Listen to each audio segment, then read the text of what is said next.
Welcome to video 6. So anyway, Adam came out this morning. We got the car into a rotisserie, finally. Very nice indeed. It's nicely balanced. It'll once I take the wheels and tyres, or tyres off or wheels off, the diff out, front wheels and suspension out. We had a little look at the motor. We decided we'll leave it where it is at the minute. Yeah, hope you enjoy this one. And yeah, we're really starting to make some headway now, so enjoy.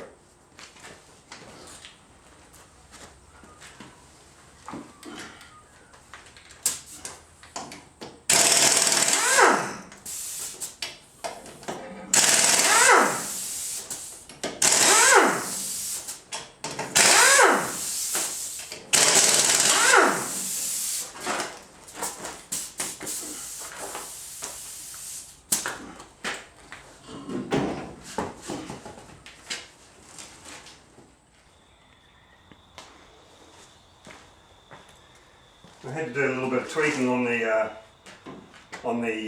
rotisserie, on the centre of balance and whatnot, plus also this flywheel-less gear system that Adam so brilliantly hooked up.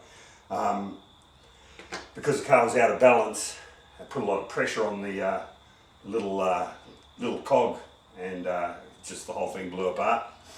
So I rebuilt that, just a bush fix, and works pretty well.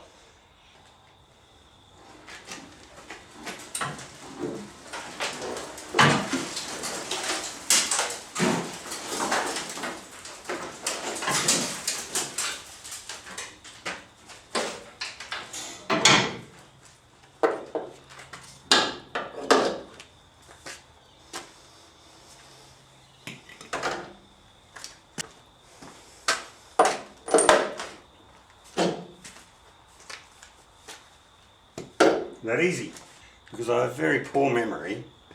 Things like that little clip there, it's got to go back on, because I'll forget it, lose it, whatnot. And so you might just tape it up a bit. But when I go to clean everything up and I realise that I need something, a fastener, it's a fastener. Bag the rear suspension stuff. Take this handbrake cable off. I'm going to drop the diff with the handbrake cable on it. I'm not going to bother taking it out of there. Because the diff that's going on there, it's the same. It's ball water diff, just the same, but it's disc brakes. Also putting lowering blocks on it as well, 2 inches lower. On the XW I actually sent the springs away and had them heated up in a kiln. It's supposed to be a really, really cool thing to do and really whiz bang, so no lowering blocks. Well, the freaking things come back and the car was sitting like that on its arse end. And they said, oh no, that's because it's always, there's always a driver, so you've put them on the wrong way round. Oh, to me that sounds like pure bullshit. Anyways, that was their excuse, that was their reason, or their rationale. Oh no, well you weigh 100 kilos, blah blah blah, you gotta, we do it especially for you. Oh my God, unbelievable, some people. I had to swap them over, so put the soft one on the passenger side and the hard one on the driver's side. For you sir. Fair bit of road film and stuff around these. Just give them a spray.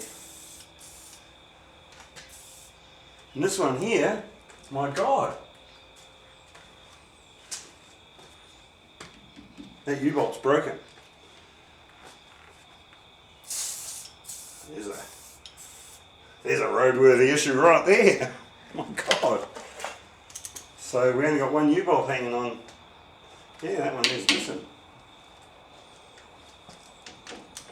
I actually drove this car on the road.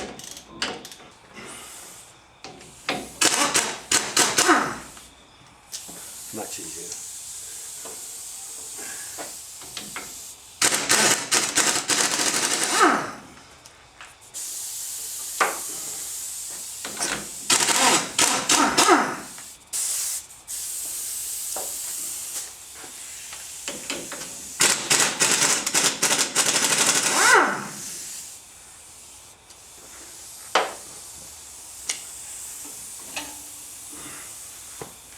Ta-da!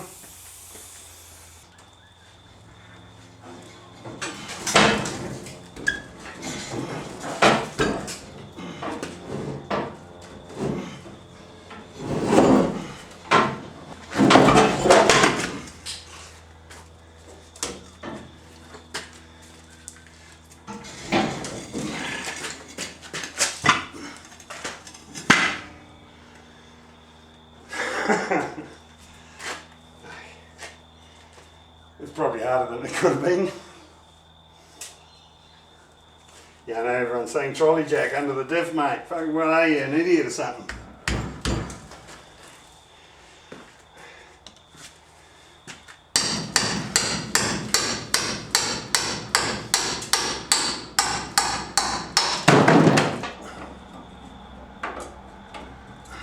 That's it.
Well, good morning, guys. It's Sunday, the 8th of April. Gorgeous morning. I sort of got to go back to work tomorrow. I was looking through the old videos the other night, and there's one there that when I drove the car in to actually take the seats out, and that was the first thing I did. I did the upholstery to start with. The date on that video was what was it, 3rd of December 2017, so we're now the 8th of April 2018, so it's the best part of, what, 5 months. You know, I've got to be careful really, because I don't want to sort of strip too much stuff off the car and then just have big piles of stuff that needs to be sort of cleaned up and checked over and sort of even repaired. It takes a bit of discipline, because it's really easy just to strip the car off and then just have these mountains of shit everywhere that you just, you know, you lose track of where you are. There's just so many little things that need to be done, you know, and you just got to stay disciplined. So anyway.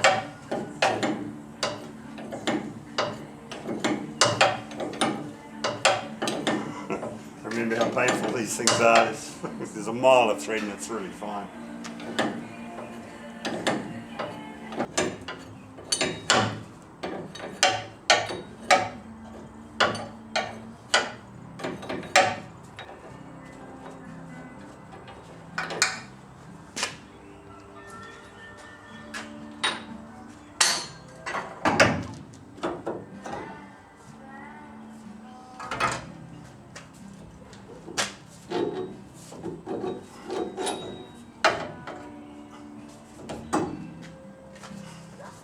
Okay, here's the benefit of having video.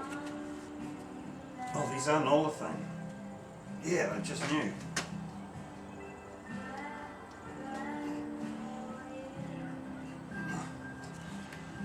Yeah, so they're an olefane bush. They're pretty expensive on eBay, and these are just new.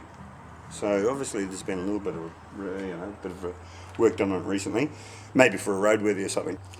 Good thing about video is you can remember, you can use it to recall back on what you've done. So the tapered one is on the front, and the sort of flatter one is at the back. So I'm rapt about that. These are expensive, and they're mint.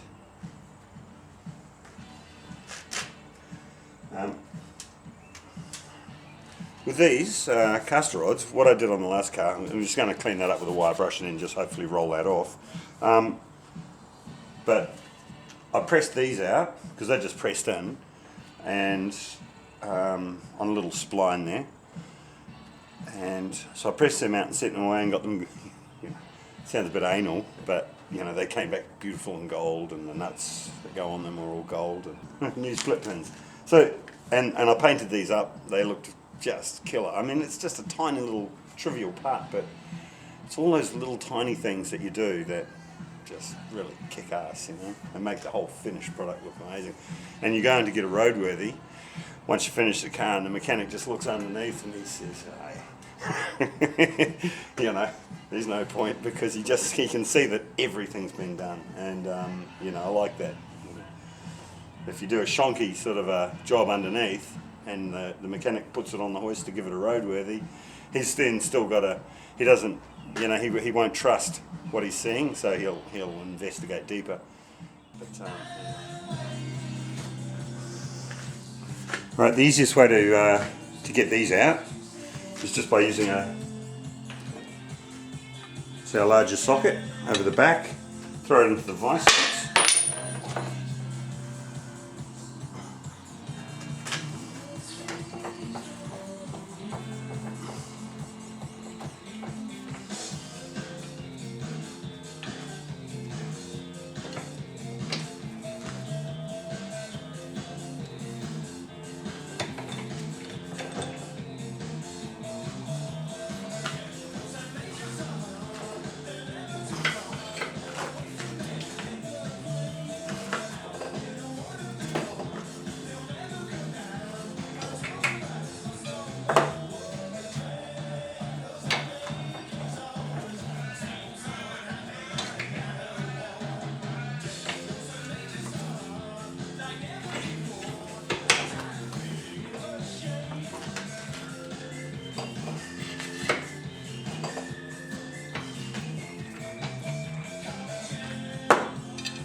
Okay, so they're just on a spline, easy to get out. I'll clean them up, throw them in the bag for gold zinc. Now that I've got the caster rod off, it's time to sort of finish up the underside of the radiator support panel. It was just easier to do it in the rotisserie rather than bloody on my back, because there's 6 spot welds per bracket, and you really got to make sure that they bite, because there's a lot of tension on these parts here. It makes up part of the strength of the car, so you've got to get these welds right.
Wow, that's great.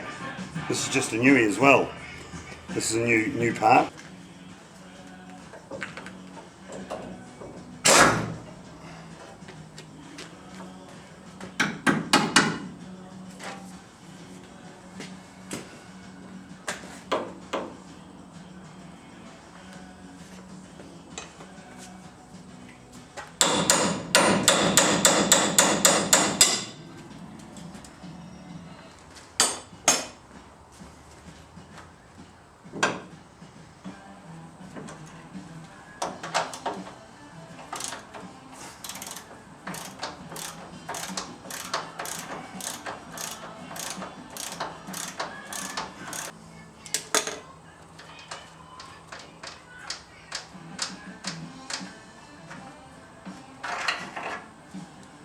Yeah.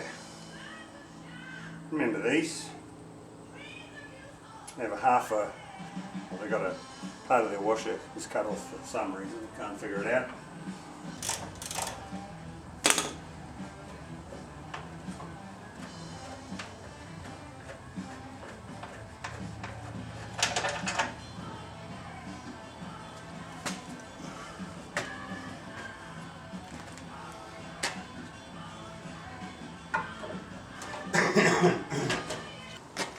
See, these bushes are not replaced. The bushes on these on the sway bar, they're all rotten and dry and manky looking. Just having difficulty getting the detaching the brake line up and behind or underneath the front coil spring. So what I'm going to do, I'm going to disconnect the hose from the caliper and drop the whole brake assembly out, and when it's nice and easy access, because what's happening is I'm stripping the nut on the back, and it's really bad to do. So I'll yeah, just keep going and dropping all of this stuff off.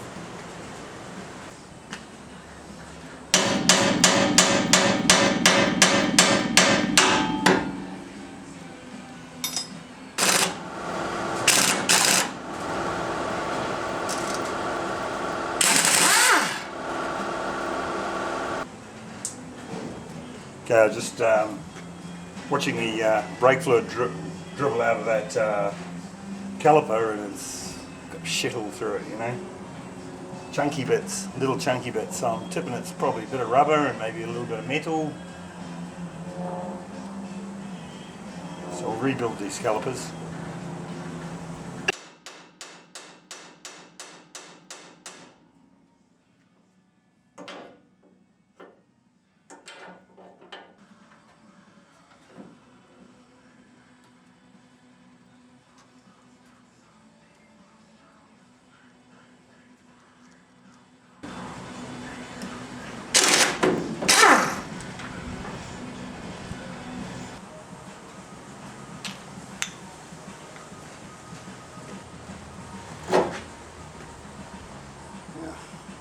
Tipping these ball joints are rooted, and if they're not, it's too bad, they're coming out, they're getting replaced. Might as well, we've got part off. This will clean up beautifully, you know. So 9 mils too small, 10 mils too big, and 3/8 what I think it's supposed to be. It's getting sloppy.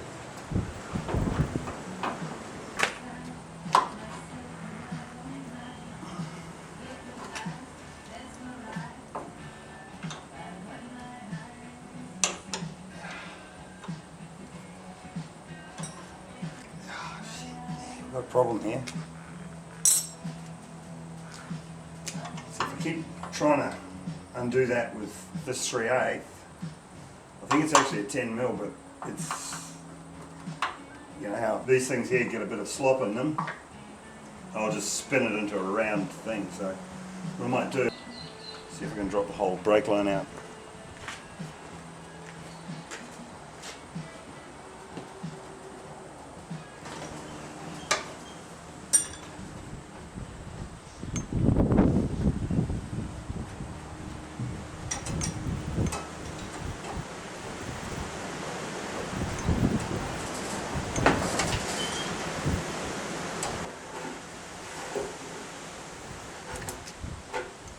let me explain why I wanted to take that whole thing out. That little nut is just in a position where you can only get a spanner onto it in one location, and it's rounded on those spots. And if I kept on trying, that would have been destroyed. And okay, guys, so that actually ended in tears. But what I had to do, I was a bit dubious about it anyway, was I actually had to heat this up to release this little banjo bolt or whatever it's called. Or no, it's not a banjo bolt. This bolt here. So anyway, so we lost a hose. It fell off. It obviously got too hot, but at least I've got that loose now. So that's one for the rubbish bin.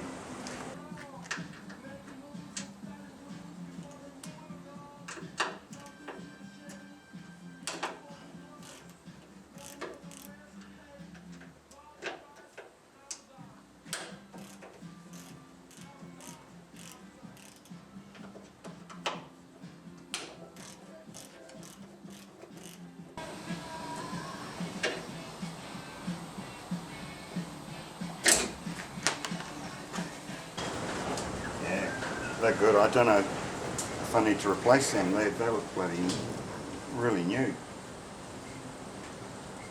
Maybe they were done the same time that the bushes were put in.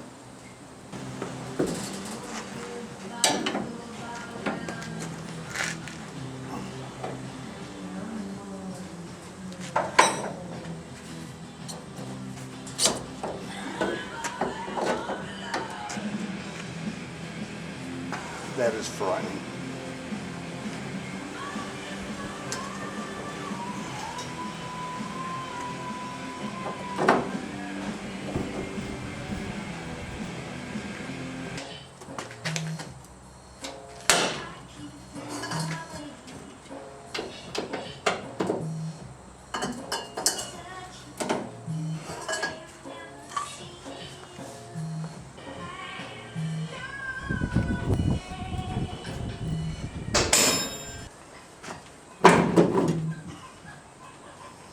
Beautiful. Gee, you know, as a sort of a guy who appreciates quality and, you know, good workmanship, you know, I've just got to say,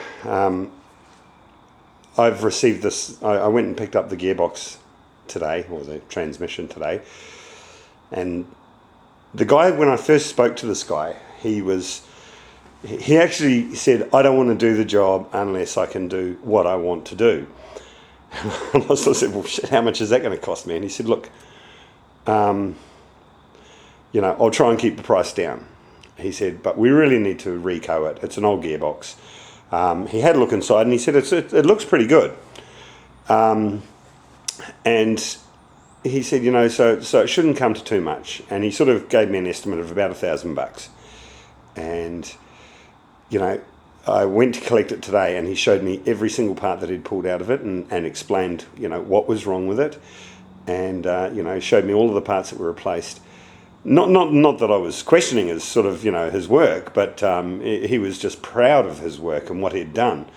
What an amazing guy. He's a young guy, and, you know, he did refuse to do the job unless I let him do what he wants to do. And just look at the finish on this. You know, everything's been hot washed.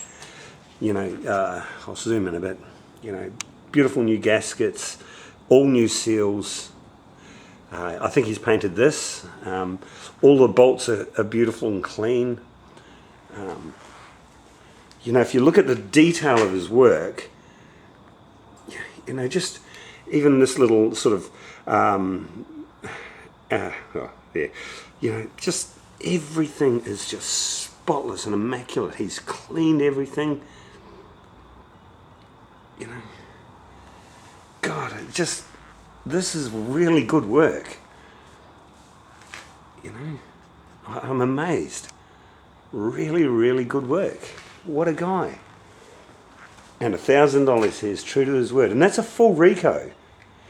The planetaries and everything in this box were fine.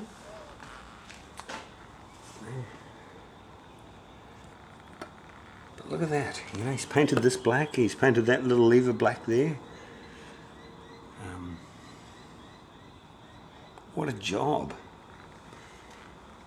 You know, he's done a beautiful, beautiful job. God. Anyways, I'm probably rabbiting on a bit, but the good thing about making videos is you can actually praise somebody and give them a plug. I mean, I didn't tell him that I was going to put this on a video or anything. I don't do that sort of shit, but this is the guy.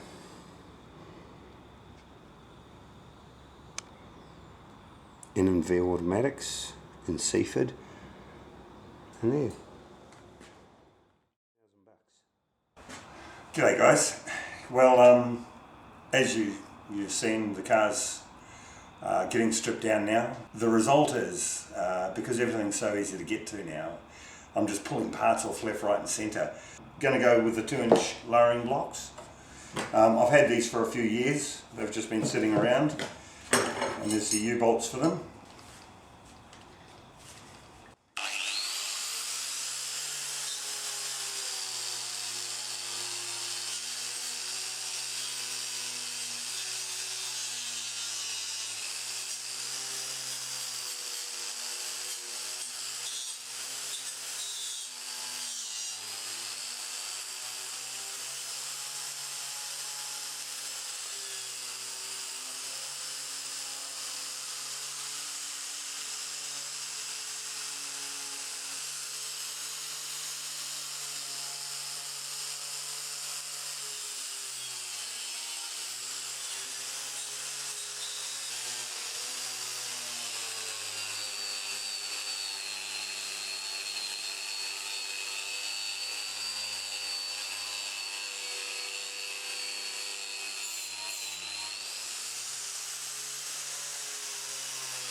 It's 25 degrees. I mean, I'm hot in this jacket but I need to wear this jacket. It's bizarre.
2 seconds.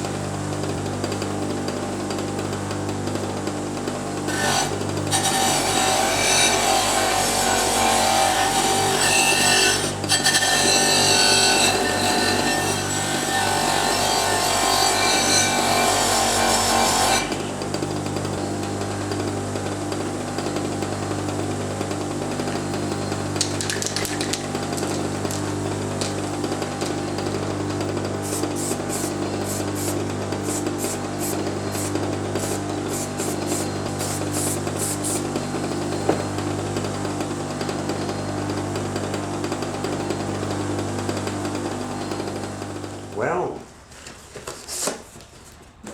the car parts fairies have been and gone.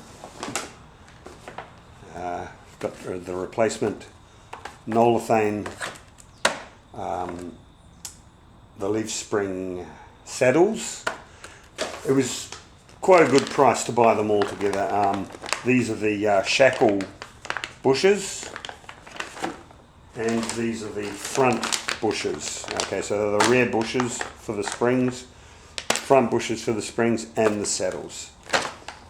Also, all of the ball joints for the front, upper and lower ball joints, inner and outer tie rod ends. Yeah, and that's pretty much it. And one final little surprise.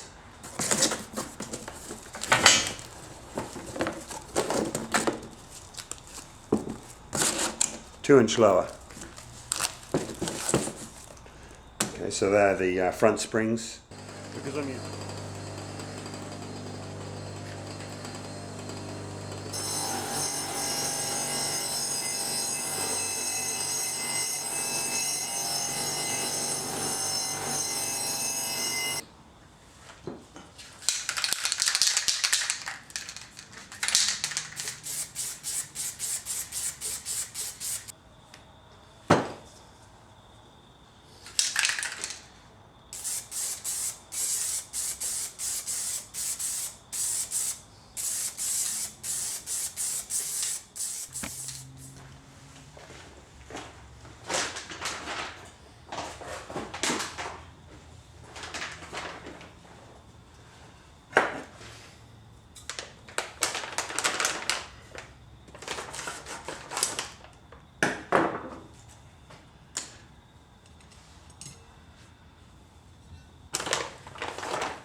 It's so good.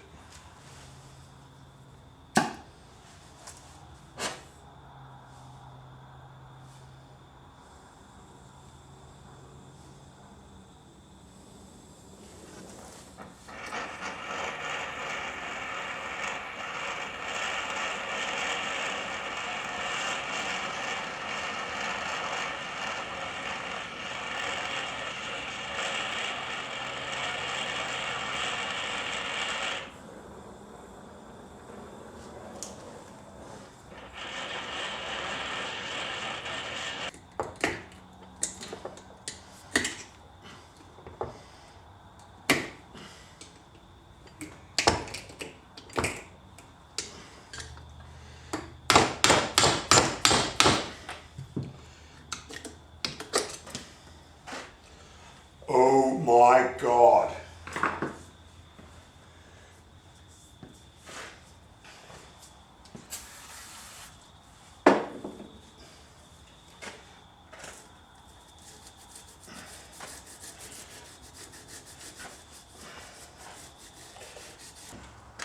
Once you have caressed the old bush out, you're then left with a steel ring inside the actual spring, the bent spring.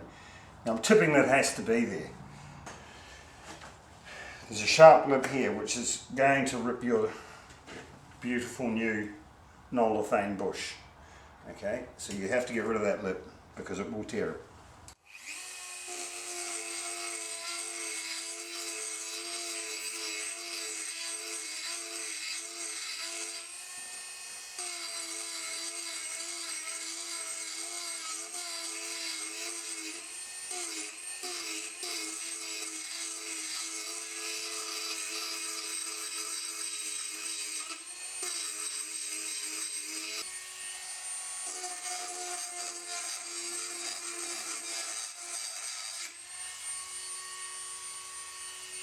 Now, next thing you need to do, you need to remove this edge.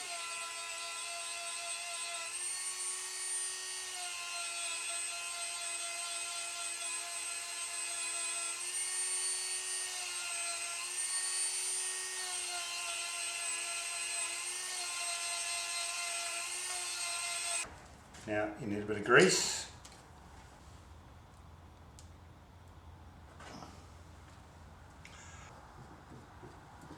Okay, now because you need 2 hands in the vise, you have to tape this on.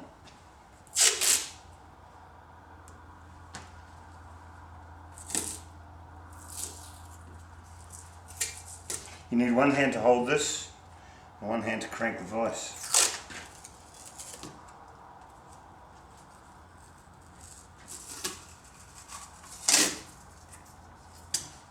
The tape provides a bit of protection to the bush.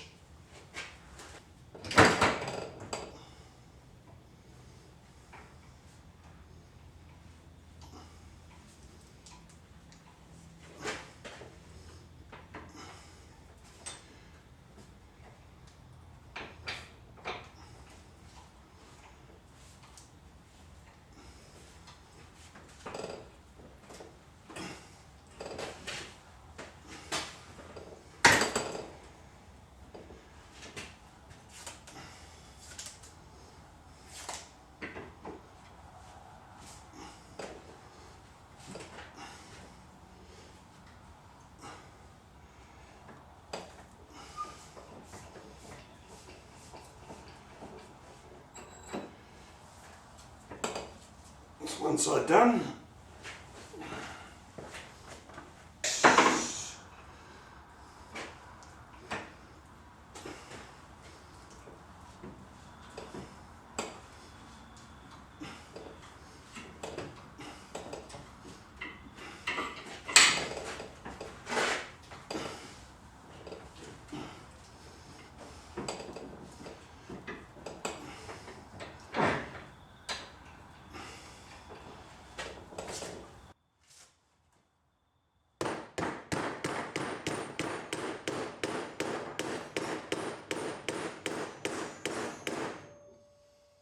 Okay, so that's in far enough that at least I can get it into the vise and close her up. So the gap inside the inside gap of the bracket where this bolts is exactly 80mm, and this measures 83mm. Okay, now I'm tipping one of these and a bit of rubber grease around there. I'm probably going to be able to wrestle it in, so I'm happy with that.